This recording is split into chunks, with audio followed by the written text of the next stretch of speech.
Një ndërprerje rrallë teknike në rrjetin kombëtar të transmetimit ajror të Italisë, të njohur si ENET, ka shkaktuar kaos të vërtet në trafikun ajror mbi Italinë e Veriut të mbrëmjen e së shtunës, duke ndikuar drejt për drejt në rajonet e Lombardisë, Piemontes dhe Ligurias, shkruan Krone. Rreth orës 21, përdorësit e platformës së monitorimit të fluturimeve Fly Radar 24 vunë re një boshllëk të dukshëm në trafikun ajror në qiellin mbi këto rajone, dërsa fluturimet u anuluan, u vonuan ose u devijuan për shkak të pamundësisë për të garantuar sigurinë e koordinimit ajror. Ndërprerja rënd ndodhi për shkak të një defekti në sistemin ENET, i cili është përgjegjës për transmetimin e të dhënave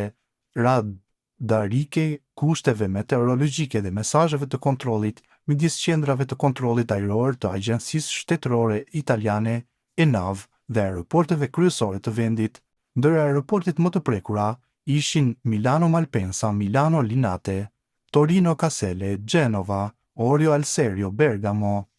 Pamundësia për të përpunuar të dhënat e nevojshme për sigurinë e fluturimeve detyroi autoritetet të pezullonin përkohësisht operacionet ajrore në zonë, si pasojë, mijëra pasagjerë mbetën të bllokuar në terminale, ndërsa të tjerë u përballën me orë të tëra pritje dhe paqartësi mbi udhëtimet e tyre. Situata në aeroportet veriore të Italisë u tensionua për disa orë, ndërsa ekipet teknike